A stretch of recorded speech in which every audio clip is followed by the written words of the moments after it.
Graça e paz. Nós estamos estudando as cartas de Pedro. Estamos na primeira carta. Já estudamos um pouco. O estudo de hoje é o terceiro estudo que estamos fazendo nesta carta de Pedro. Nós estamos lendo e meditando um pouco. Vamos ler o versículo 1 Pedro 1, versículo 13. Por isso, cingindo o vosso entendimento, sede sóbrios e esperai inteiramente na graça que vos está sendo trazida na revelação de Jesus Cristo. Que Deus revele a palavra aos nossos corações. Por isso, significa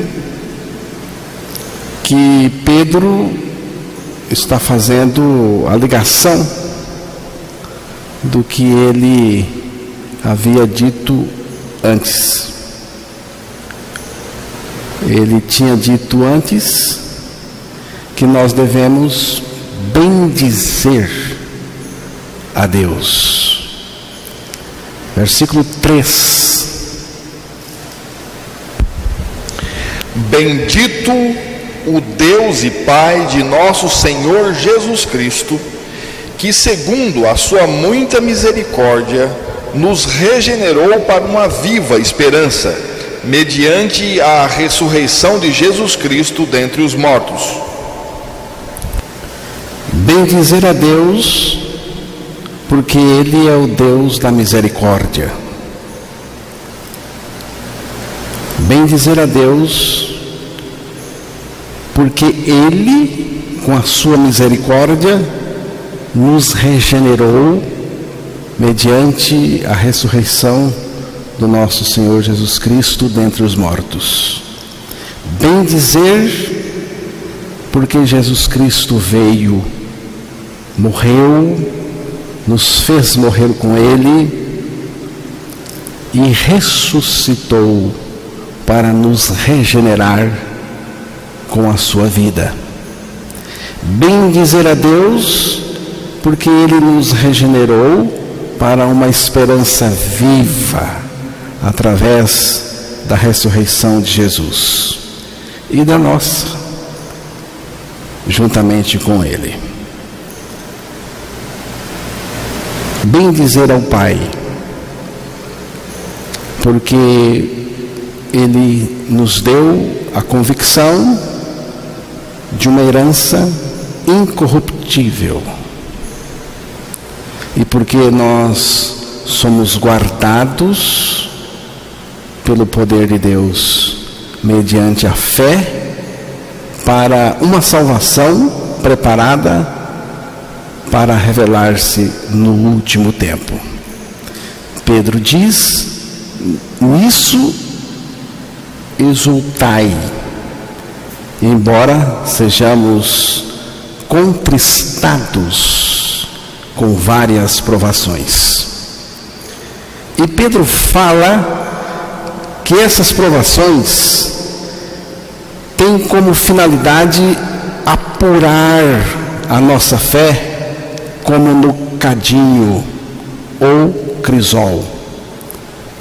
Cadinho, crisol, é um recipiente em forma de pote, normalmente com características refratárias, resistente a temperaturas elevadas, no qual são fundidos materiais a altas temperaturas.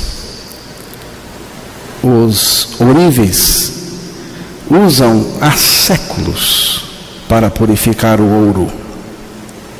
Simbolicamente falando, o cadinho, o crisol, é o local onde nós somos submetidos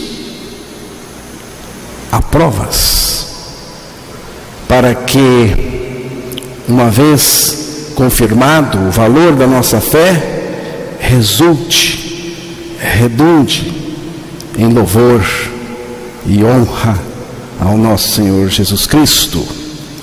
Bendizer a Deus pela comunhão com o Senhor, que não o vemos, mas o amamos, e pela alegria indizível que Cristo produz em nós. O gozo que experimentamos, o gozo de Cristo que experimentamos dentro de nós, é algo indescritível. Bendizer a Deus pela salvação que foi preparada para nós desde os tempos antigos. Bendizer a Deus porque tudo aconteceu dentro do tempo de Deus e dentro do previsto pelo próprio Deus. E Pedro também diz que os anjos gostariam de ser mensageiros dessa tão grande salvação do Evangelho. Depois disso, Pedro diz no versículo 13: por isso, cingindo o vosso entendimento, sede sóbrios e esperai inteiramente na graça que vos está sendo trazida, na revelação, na manifestação de Jesus Cristo. Por isso, por essa razão, é preciso, irmãos, é preciso manter o conhecimento cingido, amarrado à graça de Deus, e a mente sóbria para perceber, compreender o Evangelho, essa tão grande salvação. A palavra sobriedade é o contrário da palavra embriaguez. A pessoa embriagada perde a lucidez. A pessoa bêbada fica eufórica, falante, às vezes triste, geralmente fica menos inibida, menos acanhada, menos envergonhada. Normalmente, o embriagado fica sem vergonha e não tem lucidez nenhuma. Por isso, se beber, não dirija. Sobriedade é ao contrário de tudo isso. Sobriedade é a condição, o estado de quem é sóbrio. Sobriedade fala de equilíbrio, fala de lucidez, percepção, moderação, temperança, principalmente equilíbrio. A mente lúcida, enxuta, linear, sabe diferenciar, compreende o valor excelente do Evangelho e da graça de Deus. Agora, essa embriaguez que vou falar agora não é uma embriaguez de álcool.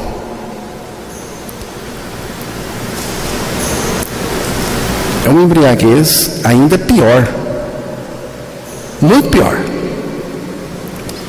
Quando a mente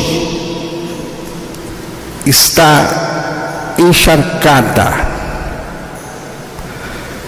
com doutrinas religiosas, doutrinas de homens, ideologias, ideias humanas, ela perde a sensatez e não consegue conhecer a graça de Deus, diferenciar as coisas. 1 Coríntios, capítulo 15, versículo 34.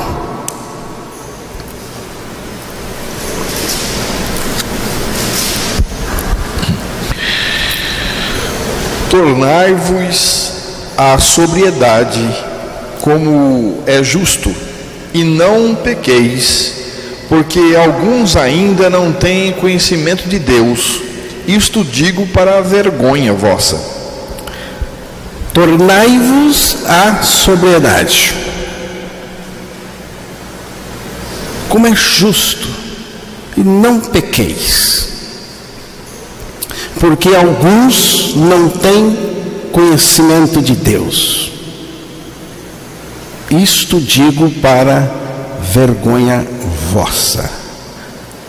O vexame, a vergonha aqui é não conhecer a Deus. A pessoa está encharcada, embriagada, bêbada de religião e não conhece a Deus e ainda vive no pecado. Existe uma ignorância de Deus muito grande no meio do cristianismo pós-moderno, exatamente porque as mentes das pessoas estão encharcadas com doutrinas religiosas e interpretações humanas. É uma coisa de doido. É uma religião ébria, bêbada. E isso é terrível, irmãos, porque tira a lucidez da pessoa, a lucidez para conhecer o Evangelho. A religião tira a lucidez da mente das pessoas. As pessoas estão embriagadas, não de cachaça, mas de religião. Não podemos confundir o Evangelho com as formas religiosas que nós mesmos criamos. Porque religião é uma criação humana. Não foi o diabo que criou religião, foi o homem. O diabo bateu palmas para essa invenção. É preciso também sobriedade em relação às astúcias e ciladas do diabo.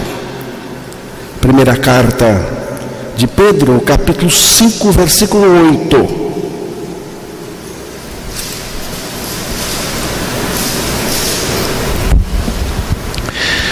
Sede sóbrios e vigilantes.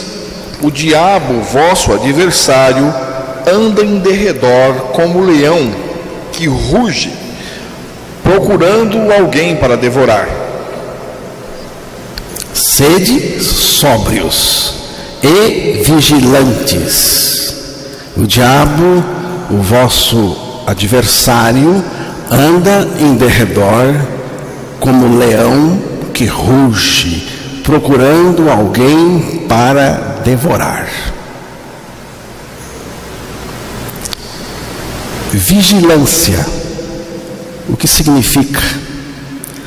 Vigilância significa que a pessoa está acordada, atenta, desperta.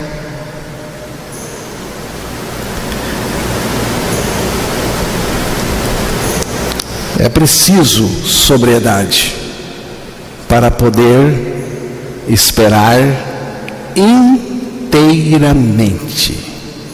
Preste atenção, inteiramente. Não é algo parcial, é inteiramente na graça de Deus. Mas sobriedade também é importante quando nós estamos passando por sofrimento ou enfrentando adversidade. É preciso ser sóbrio. Seja sóbrio, meu irmão. Não precisa perder a estribeira só porque aconteceu algo desagradável com você. Seja sóbrio. Procure entender. Não precisa ficar aborrecido. Não precisa ficar chateado. Na hora da adversidade, do contratempo, sobriedade nessa hora. Alguém diz assim, muita calma nessa hora. Eu digo aqui, sobriedade nessa hora. Viu, meu irmão? Tudo, exatamente tudo, sem ficar nada de fora, contribui para o projeto que Deus está trabalhando com você e em você. Você entendeu?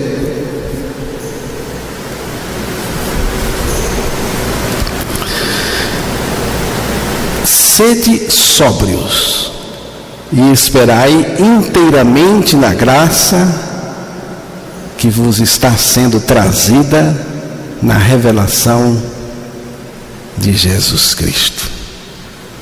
A graça sendo trazida na revelação, na manifestação de Jesus Cristo. Porque Jesus é a fonte da graça, Ele é a graça. O que é graça? O que é graça? A graça é eterna. Nós não temos condição nenhuma de definir graça de uma maneira satisfatória. Ela é eterna. Definir tudo que a graça é. Mas tem uma definição de graça que eu particularmente gosto muito. Uma definição feita pelo pastor Antônio Abuchaim. Pastor Antônio Abuchaim. Graça é Deus fazendo tudo e dando tudo a quem nada merece.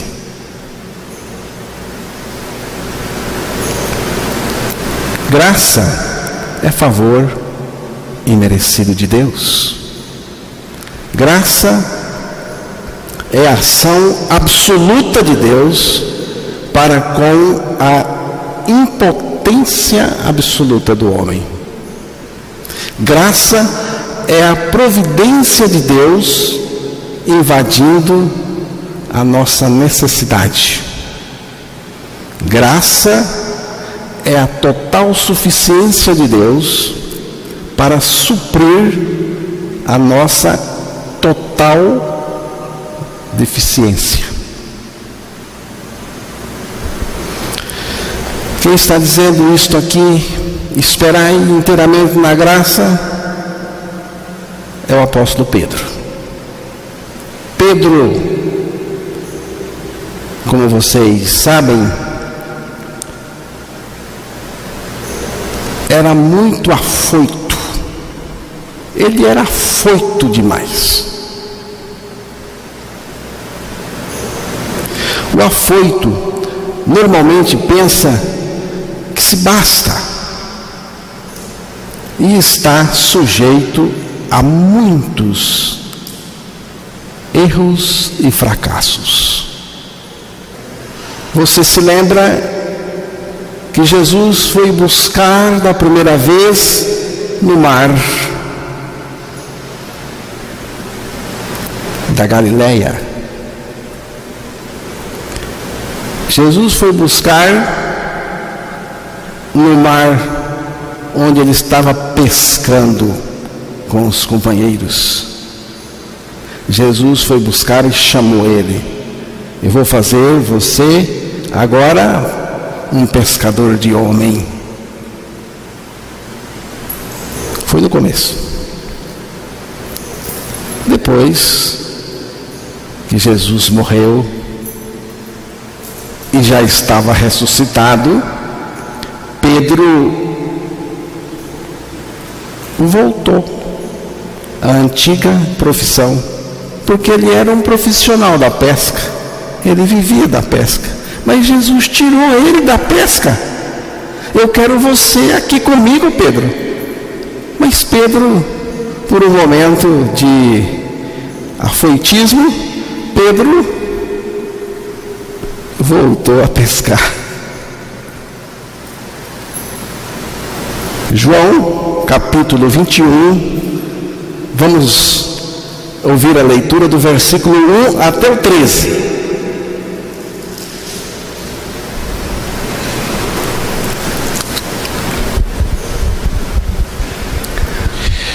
Depois disto, tornou Jesus a manifestar-se aos discípulos junto ao mar de Tiberíades, e foi assim que ele se manifestou.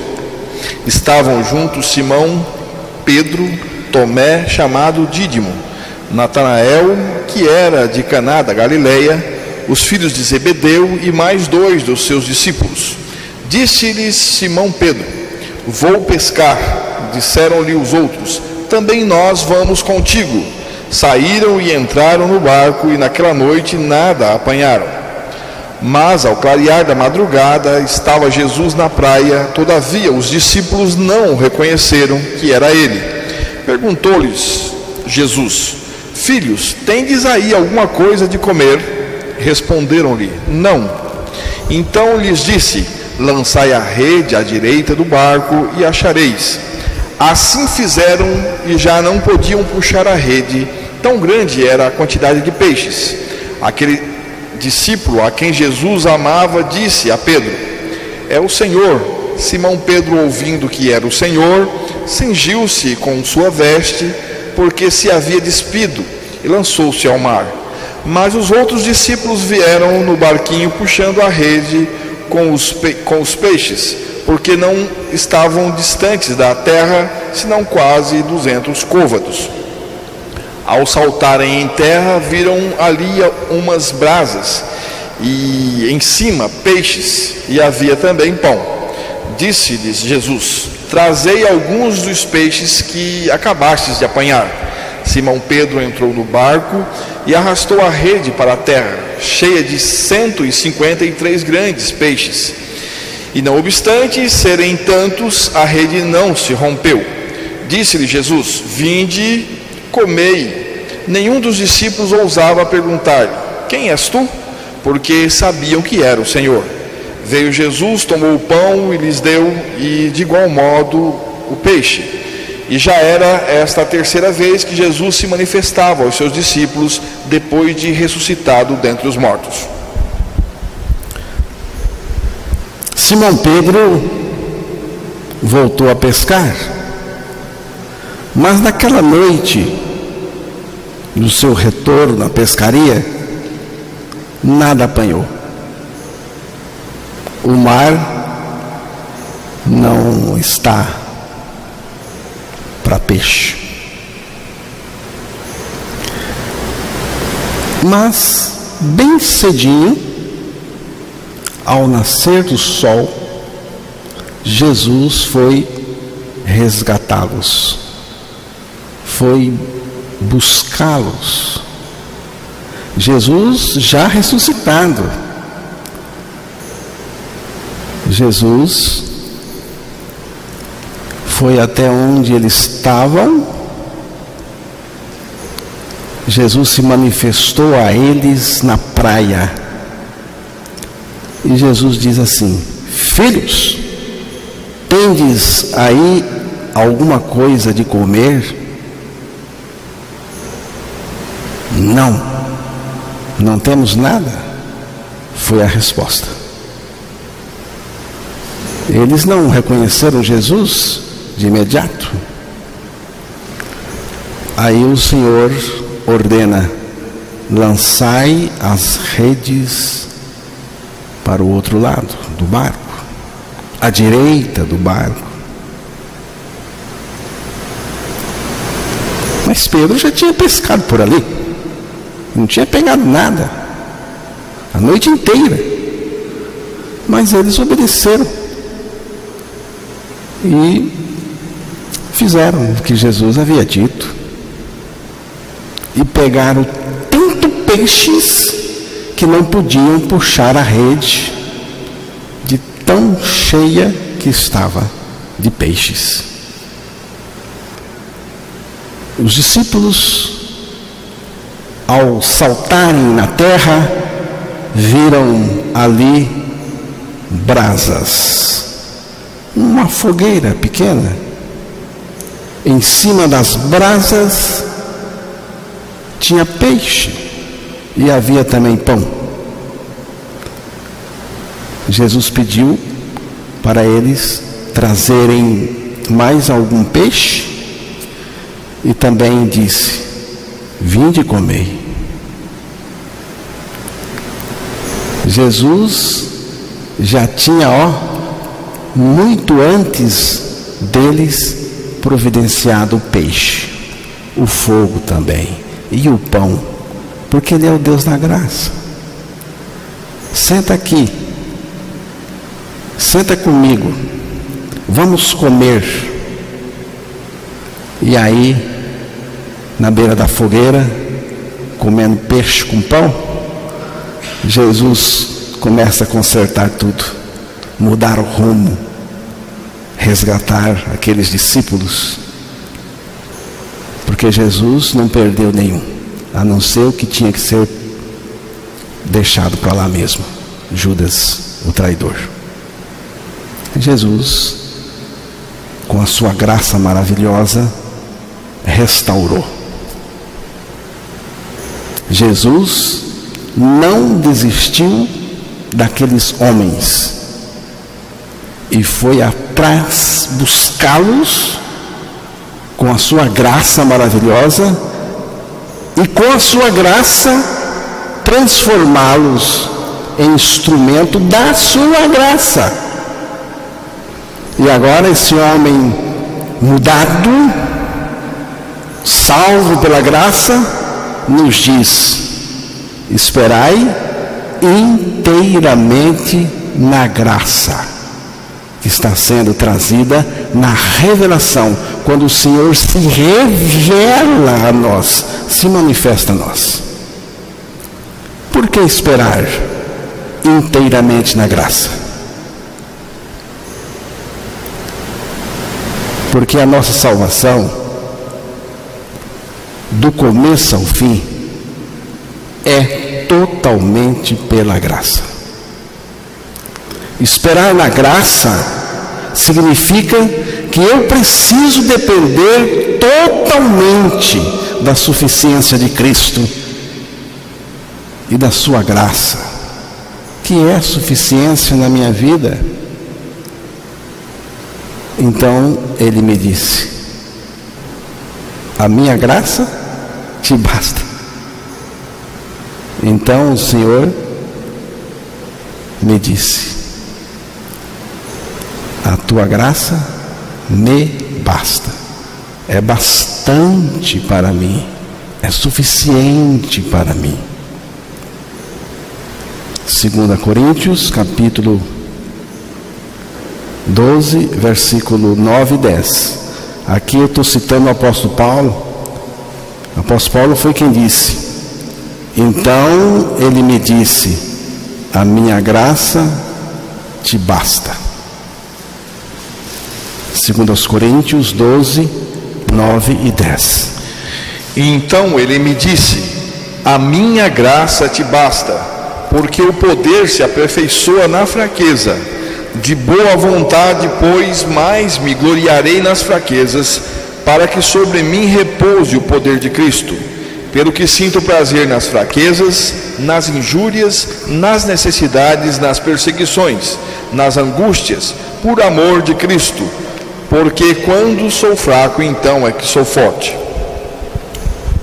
Nós fomos chamados não para sermos bem-sucedidos e fenomenais neste mundo, mas para sermos protegidos e envolvidos pela graça de Deus.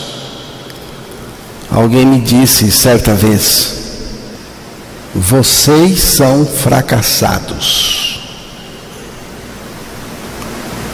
Ao que respondi: mas Jesus veio para os fracassados e sem condições na vida espiritual.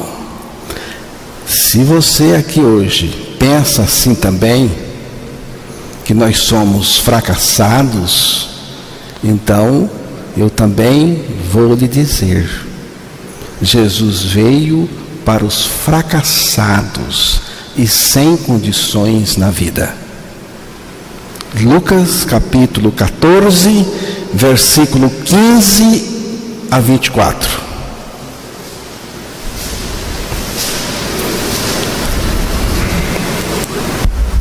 Ora, ouvindo tais palavras, uns dos que estavam com ele à mesa disse-lhe: bem-aventurado aquele que comer pão no reino de Deus. Ele, porém, respondeu: certo homem deu uma grande ceia e convidou muitos.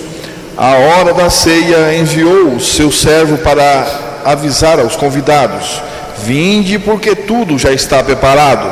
Não obstante, todos a uma começaram a escusar-se. Disse o primeiro: comprei um campo e preciso ir vê-lo, rogo-te que me tenhas por escusado. Outro disse: comprei 5 juntas de boi e vou experimentá-las, rogo-te que me tenhas por escusado. E o outro disse: casei-me e por isso não posso ir. Voltando o servo, tudo contou ao seu senhor.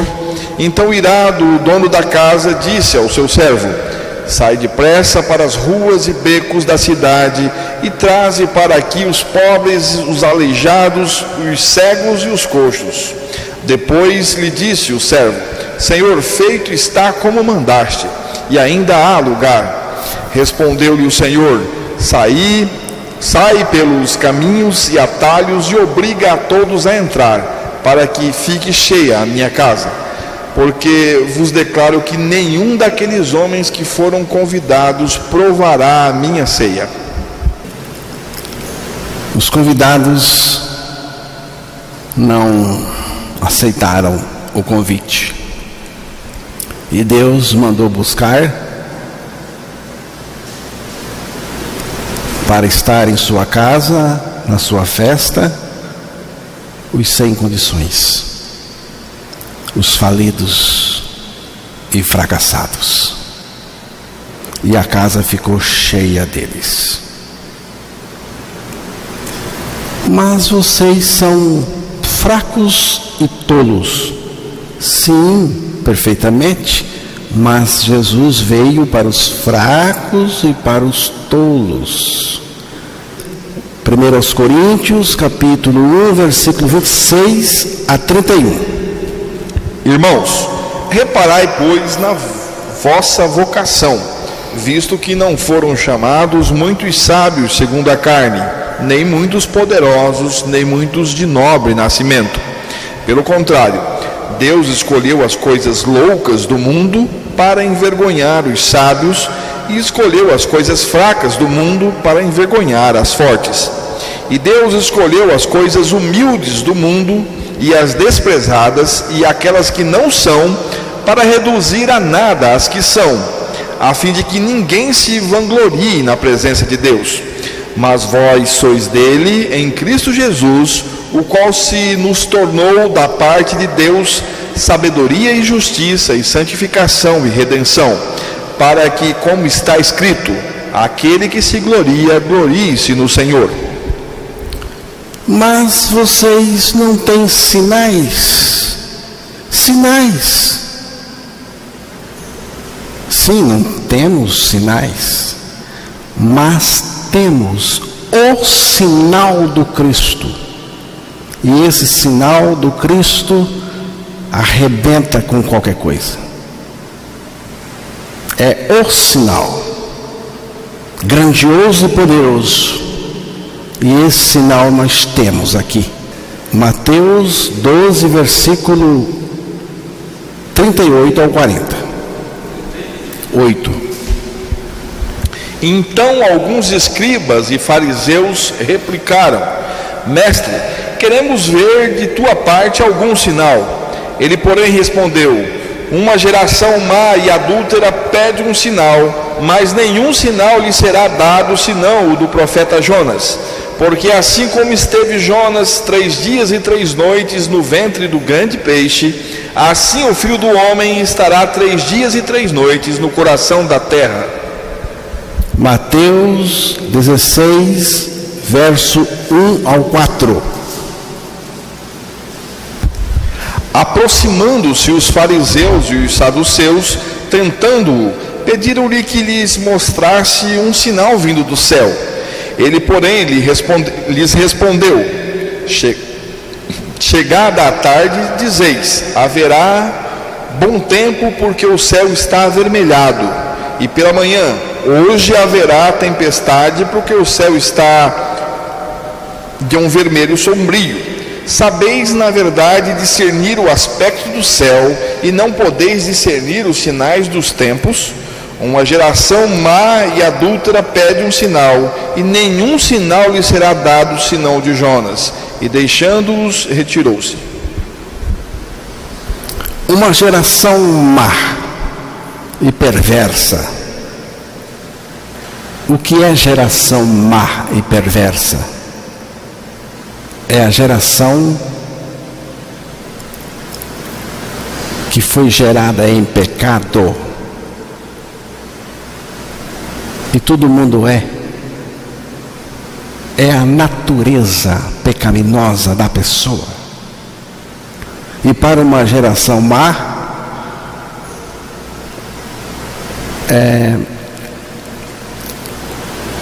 uma geração má e perversa pede sinais. Nós queremos sinais, queremos ver para crer. Jesus disse: eu não dou nenhum sinal, mas eu tenho um sinal, e esse sinal eu dou. É o sinal que eu me referi, que Jesus nos deu. Ele disse assim: é o sinal de Jonas. Assim como Jonas esteve 3 dias e 3 noites no ventre do peixe, assim o Filho do Homem estará 3 dias também no ventre da terra. É o sinal da morte e da ressurreição. É o sinal que Jesus deu. O sinal da morte de Jesus, nossa morte com Ele, da ressurreição de Jesus, nossa ressurreição com Ele. Sinal maior não existe. Mas vocês não têm milagres. O que é milagre? Você sabe o que é um milagre? Milagre é o dedo de Deus no impossível do homem. Mateus capítulo 19, versículo 24 ao 29. E ainda vos digo que é mais fácil passar um camelo pelo fundo de uma agulha do que entrar um rico no reino de Deus. Ouvindo isto, os discípulos ficaram grandemente maravilhados e disseram: sendo assim, quem pode ser salvo? Jesus, fitando neles o olhar, disse-lhes: isto é impossível aos homens, mas para Deus tudo é possível. Dá uma paradinha. Depois você continua. Jesus disse que é mais fácil passar um camelo no fundo de uma agulha do que um rico, quem tem riquezas, entrar no céu. Alguém diz que a agulha aí era uma pequena porta que existia. Mas eu acho que a agulha é agulha mesmo. Ou porta, ou agulha de costurar, não importa para nós. O que importa é que, ou sendo uma portinha, uma porta pequena, ou o fundo de uma agulha, em ambas entradas não passava um camelo. Não tinha como passar. Então, os discípulos olharam para ele e perguntaram: bom, então assim ninguém vai ser salvo. Você vê? A questão é salvação. Ninguém vai ser salvo. Aí Jesus disse: o que é impossível aos homens é possível a Deus. Você entendeu? O rico pode ser salvo sim. Não tem nada impossível para Deus, não. O milagre pode acontecer sim. Não existe milagre maior do que a salvação de uma pessoa. A salvação de uma pessoa é algo impossível para o ser humano. Mas aí Deus coloca o dedo nesse impossível do ser humano e ele é salvo por Deus. Então, você quer um milagre maior do que esse? Cadê? Você, meu irmão, você não é nascido de novo? Você é o maior de todos os milagres. Interessante que a gente pode até ver, né? Né, irmão? A mudança era de um jeito, agora de outro. Mudou. A gente até percebe.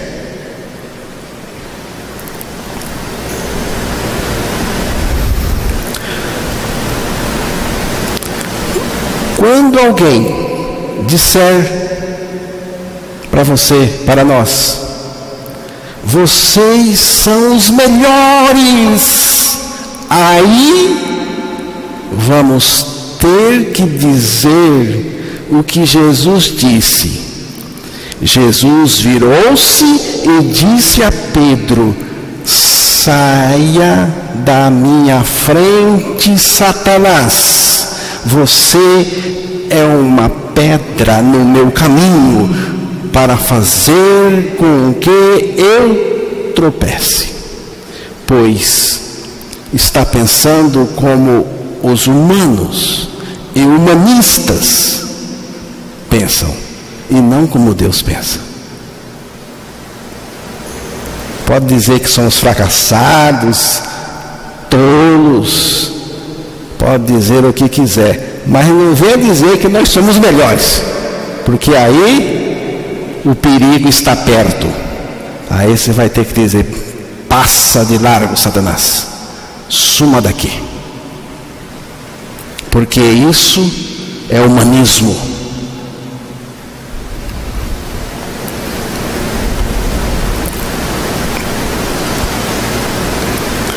Esperai inteiramente na graça que está sendo trazida na revelação de Jesus Cristo.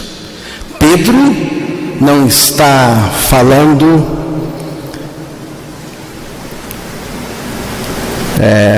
Quando Pedro diz aqui, irmãos, quando Pedro diz aqui, esperai inteiramente na graça que está sendo trazida na revelação de Jesus Cristo, Pedro está falando da revelação da pessoa de Cristo ao nosso interior. A revelação de Cristo em mim. Pedro está falando de Jesus, da pessoa de Jesus em nós. Eu preciso da revelação de Jesus em mim, da manifestação da pessoa de Jesus em mim. Conhecer o Senhor é tudo o que nós precisamos. Mas lembre-se de que eu só posso conhecer o Senhor conhecendo a sua graça que está sendo trazida na manifestação do Senhor. Esperai inteiramente na graça que vos está sendo trazida na revelação ou manifestação de Jesus Cristo. A manifestação de Jesus dentro de nós. João 1,14, depois o versículo 16. E o Verbo se fez carne e habitou entre nós, cheio de graça e de verdade, e vimos a sua glória, glória como do unigênito do Pai, porque todos nós temos recebido da sua plenitude e graça sobre graça. Não é a verdade que descobre a graça, mas a graça que revela a verdade para nós. Jesus é a graça, veio cheio de graça, Ele é graça, e é Ele que revela a verdade que é Ele. A graça que é Ele, revelando a verdade que é Ele para nós. Cristo se deu por inteiro por nós na cruz. Agora, Cristo é todo em mim. Cristo está todo em mim. Cristo vive em mim o tudo que Ele é. E dele, em mim, é de onde jorra a graça. A graça sai de Cristo para nós. É dele que temos recebido a graça. E não só a graça, é graça sobre graça. Graça e mais graça, e mais graça, e mais graça. E essa graça nunca para de derramar sobre nós, porque ela é eterna. A graça só pode partir de uma pessoa, Cristo. Só a graça em Cristo pode nos curar perfeitamente do pecado e também das nossas mazelas. Só a graça. Esperai inteiramente na graça em todos os aspectos da vida. Mas isso é impossível ao homem.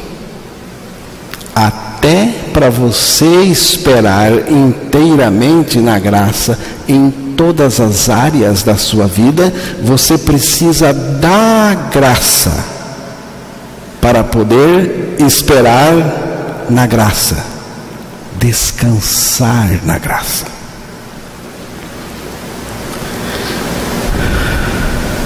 Só a graça pode nos levar a esperar na graça.